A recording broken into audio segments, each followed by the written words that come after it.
we're going to talk about soda tax and one of the biggest plays behind the scenes in the state government this year. Joining us is State Senator Jerry Hill.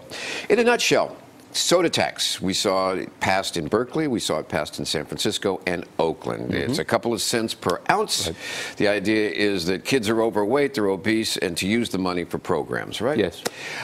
It was very expensive, the soda wars in San Francisco. I believe the soda industry's paid something like $30 million to try to defeat these measures.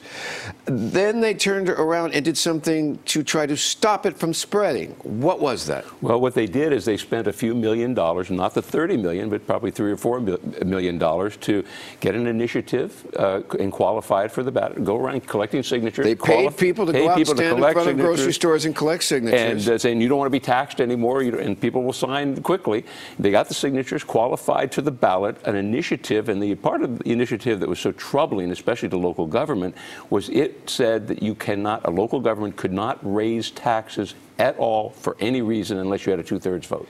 All right, now that could be appealing to a lot of voters, you know? Yes, of course. Who sit there and go, well, that sounds reasonable to me, 2/3 tax, I'm paying it already on bonds and such, right? Yes, you are. And so they qualified it.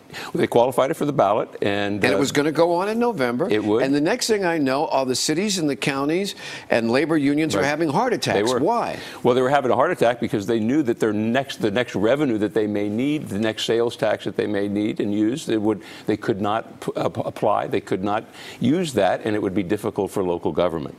And that was a problem. And so the idea was that if the soda industry said, all right, we have an initiative that qualifies, and I imagine polling showed that it might pass, that says not only can you not pass on sugar, but on any kind of taxes without 2/3. Sugar wasn't even mentioned. Sugar wasn't even mentioned. It was just taxed. So they had what the equivalent of a gun or a cannon aimed at the government. Exactly, at local government. And there's a new law that was passed a few years ago that allows for communication between an initiative proponent and the legislature to see if we can come to a compromise and not put the voters through them. Okay, so they put the gun and they put it on the table. They put the gun on the table, and everyone felt that there was a little extortion involved in this.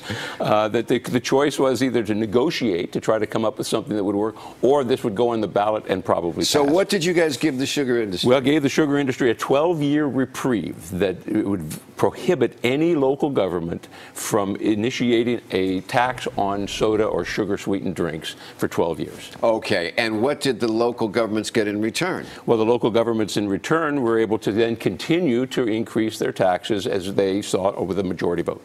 Okay, and this comes at a time when several local governments and school districts and everybody else are still trying to grapple with the proverbial pension and health care funds for their workers, which are threatening to bankrupt them. Yes. And so the need to pass local taxes may be... It's critical for them. It's critical. Absolutely. All right, and the unions as well. It's critical to keep this machine of government rolling. Okay, so what we had here is everybody had a second agenda at play here. Right. Absolutely, and that's the politics of Sacramento. And so the return is we're not going to get any more sugar taxes around, but the local governments will still have the ability to easier pass on taxes to you and me. Exactly. And then comes the second part of that. Wait, there's more. Which is more. There is more. When we made that agreement and deal, the law, then the California Medical Association, the California Dental Association, they felt, I think, outraged that this was now preventing local government from applying a tax, and that the obesity problem, diabetes problem would continue.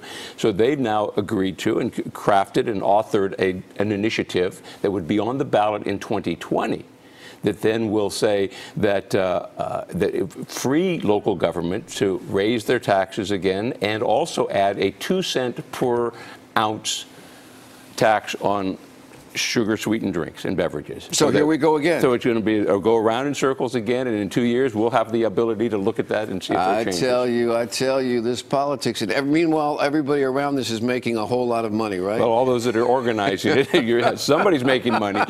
That's for sure. Oh, it's a great thing. They call it making sausage. We call it making soda. It's a sweet story. State Senator Jerry Hill, I want to thank you for joining this morning.